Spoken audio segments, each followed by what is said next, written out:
A foreign ministers meeting in the African Union headquarters in Addis Ababa have the responsibility of adopting the agenda to be presented to the heads of state meeting on Sunday. They will also be evaluating if decisions made last year by the heads of states were implemented. CCTV's Grum Chala now reports from the AU headquarters in Ethiopia. This Executive Council comprises foreign ministers of member states. On her inaugural address to the Council as chairperson of the AU, Dr. Lamini Zuma said this year is significant as Africa celebrates the 50th anniversary of the establishment of the Organization of African Unity.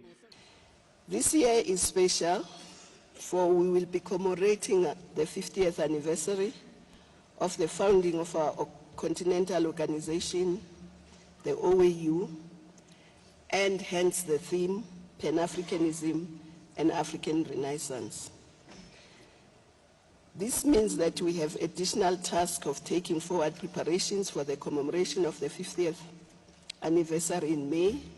Besides the socio-economic and political strides that have been achieved in the continent, Africa still cannot shed off its negative image that is associated with war and instability. The re-emerging conflicts and growing armed rebellions in the continent are top on the agenda for the ministers, as Africa hopes to work more on prevention rather than cure. To this end, amongst other things that I think we should do, we must speed up the operationalization of the African Standby Force so that the continent has the capacity for rapid response when the situation requires.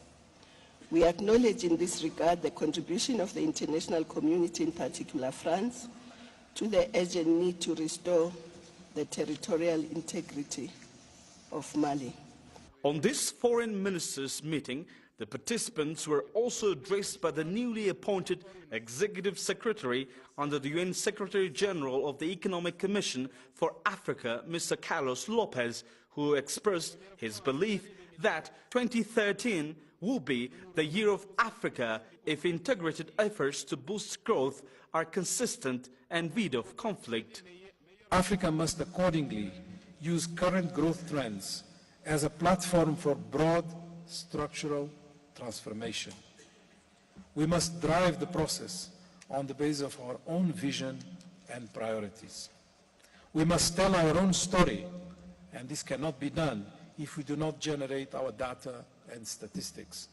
The 22nd ministerial meeting of the African Union is expected to endorse the agenda, which will be presented to the 20th Heads of State Summit on Sunday and evaluate the status of implementation of the previous decisions made by the Heads of States on the last summit.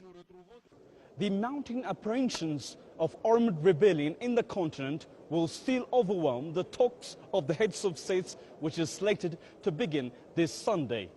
Africa must start solving its own problems. Being the case, the continent must also prioritize prevention than containing conflicts. Grum Chala, CCTV at the African Union headquarters, Addis Ababa, Ethiopia.